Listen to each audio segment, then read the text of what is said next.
The apartment is quiet, except for the fridge humming and a spoon tapping a bowl in the kitchen. I wake up at 3 a.m., and my hand reaches, like an old habit, toward James. I stop myself. My fingers curl into my palm instead. I lie there thinking, why does my body want comfort, but my heart flinches? I thought for months that numbness was the end of desire. It wasn't. It was the messy beginning. That opening image is so familiar. If you're listening and you've ever felt your body move towards someone and your mind slam the door, I hear you.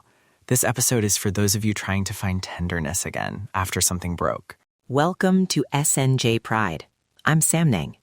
Today we're talking about relearning desire, how small rituals, modest patience, and simple phrases helped a Cambodian-American couple relearn tenderness after betrayal.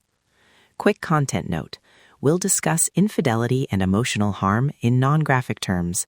If that might be triggering, please take care of yourself. I'm James. If you've felt numb, ashamed, or terrified to reach, you're not broken. We'll tell our story, share sensory details you can try at home, play a short trauma-informed therapist clip, hear 2 anonymous listener micro-stories, and give you a 1-week experiment to try if it feels safe. Before we dive in, let's name a few things simply. Desire is not only sexual energy, it's curiosity, approach, tiny invitations to connect. Safety is feeling protected enough to be seen. Shame is the inner voice that insists you should hide. Consent is active, ongoing permission, yours and your partner's. Those pieces matter because rebuilding desire is not flipping a switch, it's relearning a language together. So here's the story. After the betrayal, intimacy felt impossible. I would stand in the doorway of the bedroom and rehearse what to say, then delete the words before they left my mouth. My chest lived in slow motion, like the part of me that once wanted a kiss had gone on vacation and left a note saying, "Back later." I kept waiting for a big moment of reconciliation, some cinematic apology that would fix the broken shape of desire. That moment never came. The truth is, the change began in 5 minutes. Hold up, 5 minutes? Tell me what that is, because 5 minutes feels tiny and also huge.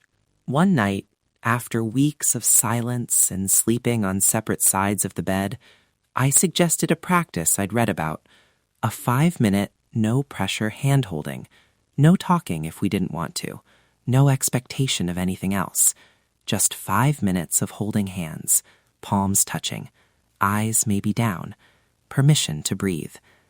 I was terrified. I expected him to decline. Instead, he sat, placed his hand in mine, and we both agreed, silently, to keep it simple. I remember the electricity in my chest when he asked. It wasn't the erotic kind. It was something like a voting machine finally opening. I could hold that simple ask without rescuing, without fixing. The first 30 seconds were awkward. Then we noticed the rhythm of each other's breathing. We didn't try to do anything fancy. We just let the 5 minutes be enough. What I remember most is how absurdly domestic it felt, like we were teenagers again, timid and clumsy. But underneath that clumsiness, a different feeling began. Permission. Permission to be small. Permission to be suspicious. Permission to be curious again. That 5 minutes broke the script of shame that told me I had to be perfect, or we had to leap to grand gestures, or that wanting meant I was deluded.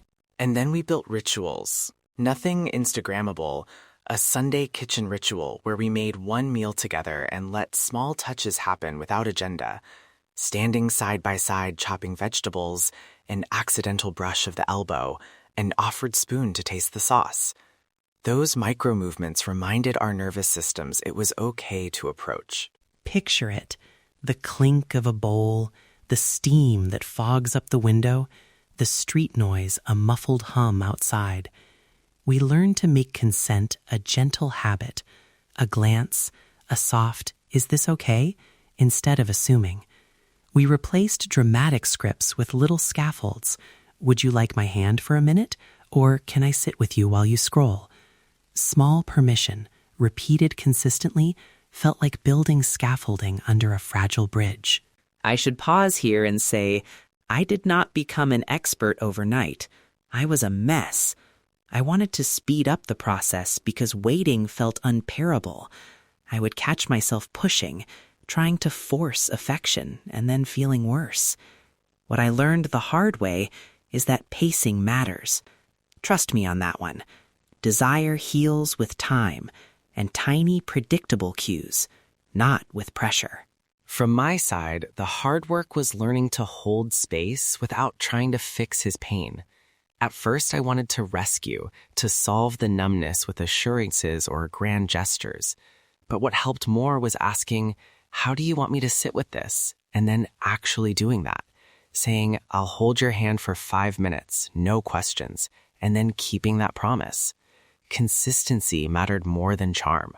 I also learned language that landed. Things like, would you like me to check in later or right now? Or if you say stop, I stop. No questions. Those short lines made it safe to say yes or no without shame.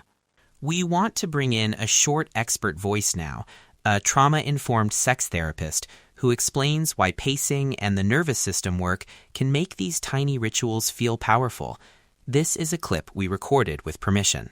When desire shuts down after betrayal, the nervous system often moves into protection mode. Rebuilding intimacy isn't about pushing for quick reconnection. It's about creating micro-experiences where safety becomes predictable. 5-minute practices, incidental touch during routine activities, and explicit consent language give the body small, repeated signals that approach is safe. Over time, those signals can help repattern arousal and attachment responses. Start with very small, time-limited contact and celebrate consistency, not intensity. Hearing that felt like permission. Permission to be small. Permission to start with 5 minutes and call that progress. We also wanted to include voices from our community, short, anonymous snippets from listeners who tried micro-rituals and what happened. I tried a kitchen ritual for 1 week, just making dinner together and asking, do you want the last piece? It was surprising how many times my partner said yes, and the tension in my chest eased a little each night. One unexpected thing, we started laughing again about small things, and that felt like a door opening. After my partner's betrayal, sex felt impossible. We did a 5-minute handhold for 3 nights. The first night, I cried. The third night, I reached for his arm without planning it. It didn't solve everything, but it was proof we could be near each other without collapsing. Okay, practical takeaways.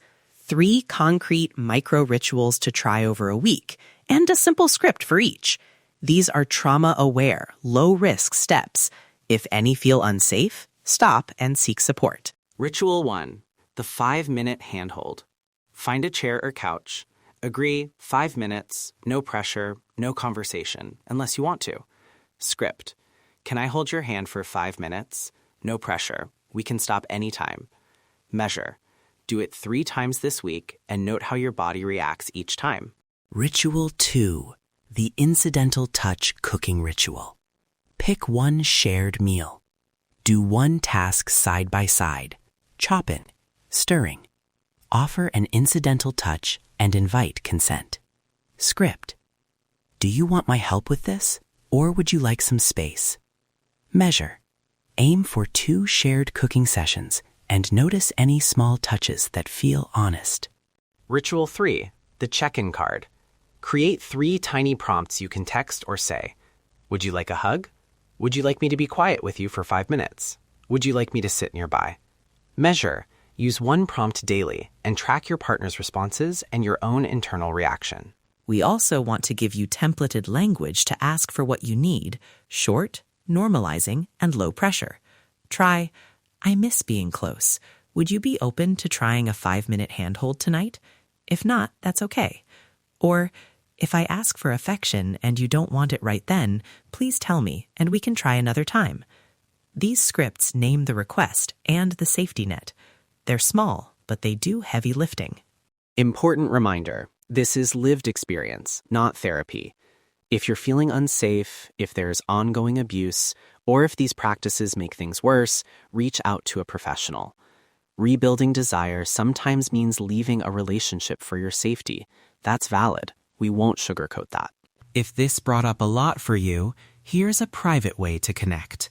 Leave us an anonymous voicemail, send a private DM, or use the journaling prompt we put in the episode notes. What did my body want today, and what did my partner give me? If you're not ready to share details, just send "I hear you," so we know someone's there with us. Resources we recommend are in the show notes. Therapist directories that list trauma-informed sex therapists, national relationship and crisis hotlines, and LGBTQ+ affirming mental health services. If you're outside the U.S., look for local trauma counselors or your local equivalent of national directories. Please prioritize safety, and if you are in immediate danger, contact local emergency services. Before we go, I want to speak directly to anyone whose heart is stubbornly afraid right now. If you're listening and you feel embarrassed by how long it takes, I know that feeling. I've been there. Don't let shame be the loudest voice in the room. Tiny steps count. One small ritual repeated is progress. You're not alone. And if you're the partner trying to make space, thank you for being willing to slow down. That took courage. Keep your promises, name the small things you will do, and let consistency speak louder than apologies. We want to hear from you in the ways that feel safe. Anonymous voicemail, private DM, or the comments if you prefer. Tell us what micro ritual you tried and what one small thing changed. And if you can't share yet, that's okay. Just know we're here. You're not alone. If you found this helpful, follow S&J Pride on your favorite platform. Leave a short review and tag us on social if you try the 1-week experiment. It helps other men find this show. We see you, we hear you, and we believe in what small rituals can do. Thanks for being here with us. We'll be back next week with another story. We're Sam Nong and James, and this is S&J Pride. You are not broken. You deserve real love.